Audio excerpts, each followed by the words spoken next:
Health Secretary Wes Streeting has defied the Prime Minister by suggesting that the UK should rejoin the customs union. The move will be seen as a direct challenge to Keir Starmer after he ruled out a change in policy on a customs union twice in the past month. A recent poll by YouGov for The Times found that 80% of Labour voters thought a new leader should scrap the manifesto pledge to not rejoin the customs union with the EU. UK Prime Minister Starmer is now confronting open rebellion within his own Labour Party. Influential figures are pressing for deeper alignment with the European Union, reviving proposals such as a customs union despite Labour's manifesto clearly rejecting that path. Detractors argue this internal pressure has ignited a serious leadership crisis from within, exposing growing divisions at the very top. If you or I make a comment about Europe and point out some of the facts, we're told we're negative or we're fibbing or whatever. They don't want to know the awful reality about why Europe has slow growth, high taxes, and over-regulates everything in sight. And Wes Streeting, I think, was just trying to find a way of differentiating himself from his boss, Keir Starmer, because he obviously wants Keir Starmer's job.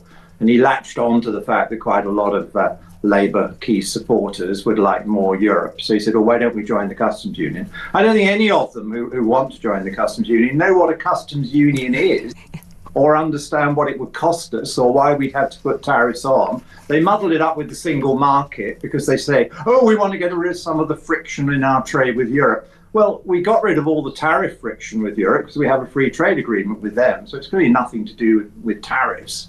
The frictions are EU laws, and if you join the single market, you'd have even more of those, not less. But at least you would be addressing the issue of non-tariff barriers if you were talking about the single market, whereas they talk about the customs union, which is nothing. Inside Parliament, Labour's stated Brexit position of staying out of the customs union is now being openly disputed.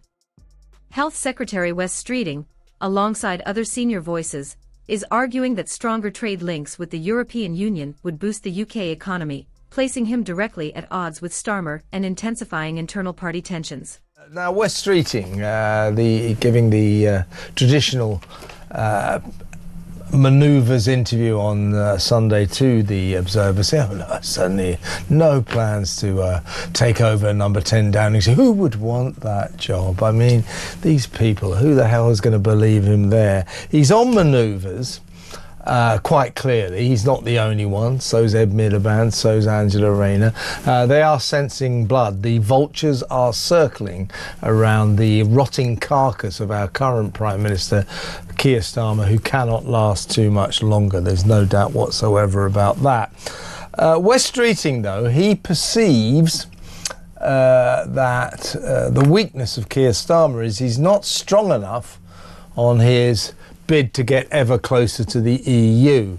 Wes Streeting has let it be known that if he got the top job, he would not only cosy up closer to Europe than even Keir Starmer, but he would want us to rejoin the customs union, which would mean we'd have to take EU rules, but we'd have no voting power. Well, frankly, Wes, if that's what you want to do, you can stick your prime ministerial bib where the sun don't shine, as far as I'm concerned. Your thoughts, Simon?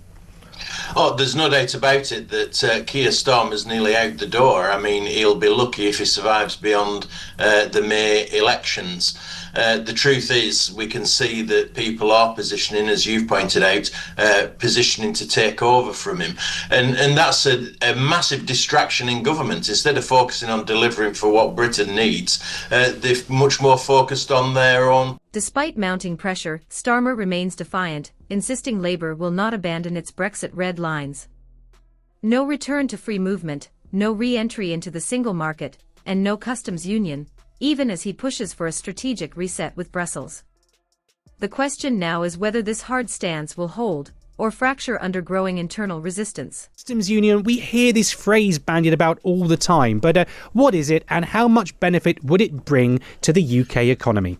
Well, in simple terms, a customs union is simply an agreement between a number of countries to have a common external tariff and thereby to reduce, but not eliminate, border barriers between them when goods are transferred between them. The reason it doesn't remove all the barriers is that many of them are regulatory checks and they're not covered by a customs union. So under a customs union, you have a common external tariff, and that also means that there's a read across to your trade policy. It means that you don't fully have an independent trade policy. You can't do solely your own trade deals. You have to work with the other countries in the customs union. In the case of the EU has its own customs union. That is, the EU is a customs union and a single market. The UK would not be joining in this idea, would not be joining the EU customs union, but forming a new one with it. Okay, well, you've said that big word, arguably one of the words of the year, tariffs there. Now, if we were to join a customs union with the EU, I just want to ask you whether that would affect things like even wider fields, international relations. For example, would America see us in line with Europe when it comes to tariffs if we were to join a customs union? Could it affect us in that way? Now, it gets complicated because whilst the EU, we would adopt the same tariff rates that the EU had, it doesn't mean that third countries have to charge the same for goods coming from the UK as compared to the EU. The US may choose to keep the UK at 10% and the EU at 15%, or it may choose to make the UK 50% or do what it likes, frankly. I mean, this is President Trump we're talking about. So, no, third countries don't fit in terribly well into this. So that's why a number of the old Brexit warriors are back saying this will reduce the UK's trade policy. It would, they're right. I think that it would be a very difficult step for the UK. It's depending on where you stand or whether it be a good thing or not is up to you. But I would make the point that if we did join the customs union, the Labour Party would have to give up those trade deals, which Rachel Reeves loves talking about with India and the US. It would also take many, many years. And in terms of the UK, in some ways, we're irrelevant because I'm not sure the Europeans would let us back in. You know, you listen to what the continental sort of diplomats are saying, you read the press, and they're saying, hang on a sec, for 40 years, Britain was a half-in, half-out member. We then spent 4 or 5 years of their bandwidth obsessing about Brexit, and now we want to get back to with them. But actually, James, isn't being in the customs union literally actually 1 foot in and 3 foot out because you're a rule taker? You have to give up your trade deals. And actually, you might get more frictionless trade, but it's highly questionable how effective that would be, wouldn't it? Yeah, massively. And I think that's why, the UK has lots of strong arguments against us going back in. But also, I'm just saying that the Europeans wouldn't want us necessarily to go in because they can see the polls. They can see that on current trends, Reform is set to be the next government.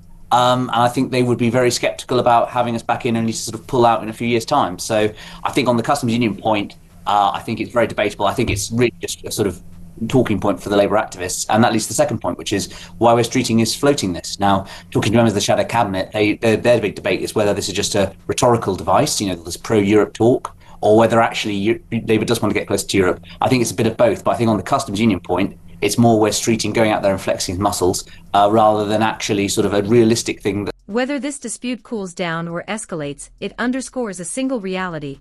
Brexit continues to dominate British politics years after the referendum. How Labour handles this internal clash may shape its future electoral fortunes and play a decisive role in defining how the UK approaches its trade relationships in the years ahead. Is Wes Streeting the answer to Labour's problems, and should he become the next leader?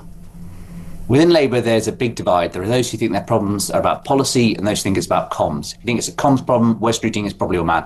As you say there, Nick, he is the best communicator, in my opinion, in the cabinet. He is someone who is slick, funny, knows his lines, knows his brief. And I think that's why he's able to get away with that kind of cheeky chapping sort of persona that he's perfected in many, many years. So I think that he has got lots of allure and talent. But the question is, would the party go for it? And a bit like the Tories often go for a leader who's slightly right at the current one and the current centre, I think Labour would want someone who commercially is on the left slightly more than. For now, the real issue is not only what Britain's long-term relationship with Europe should be, but whether Labour can even unite around a single vision of that future. The divisions are clear, the stakes are high, and the outcome remains uncertain. Share your thoughts in the comments on where you think this is heading.